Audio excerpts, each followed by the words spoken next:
สวัสดีครับผมช่อง G45 ครับวันนี้มีข่าวล่าสุดสดร้อนมานำเสนอวันที่2มิถุนายน69เ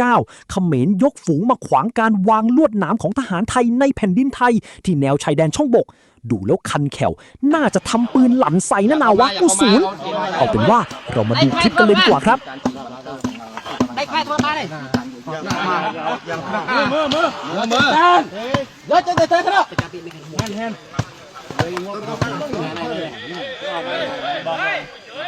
มาใครยังเขียนใครยังมาครับเปลี่ยนตะไคร้ยังเปลี่ยนใครยังอัดพลาดมายึดกันช่วยกันหน่อยอะไรก็มาช่วยมาทำมาเชิญกันอะไรปลาซันน่ะปลาซันน่ะเราทำในเขตของเราคุณก็อยู่เขตของคุณบอกปลาไปชอบให้อัดเพื่อแต่ไหน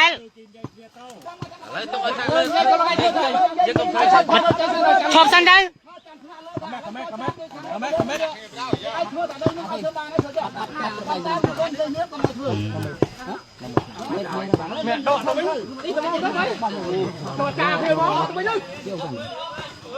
ไม่บังคับมันเลย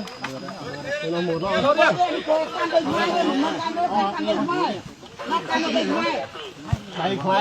ใส่กะปิเราใจเด็กไม่อ้อแม่มาช่วยใครดิเป็นใจยันหวังเราใส่จะไม่ก็ไม่เพื่อคลายเต็กไม่กะปิได้ไม่คลายเยสไรจะไม่ก็ใส่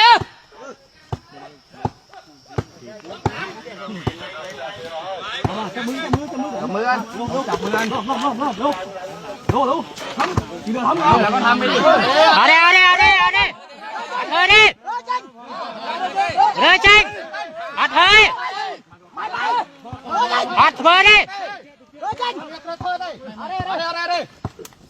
มาทัดเด็ดเดี๋ยวเราทัดเด็ดอัดเมนเธอดิก็เอาเมียไปงานอยู่บ้านครับเอาเมียไปงานนี่เสร็จก็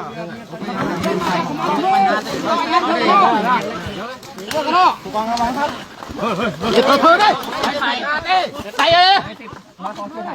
ไปทำไมอย่าแกยืนบังกันไว้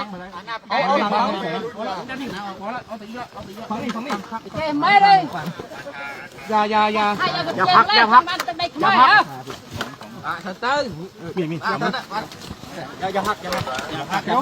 พักมือจับเงินไว้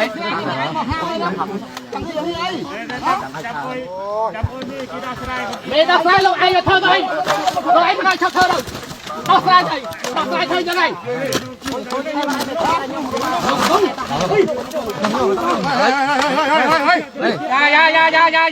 อย่าพักอย่า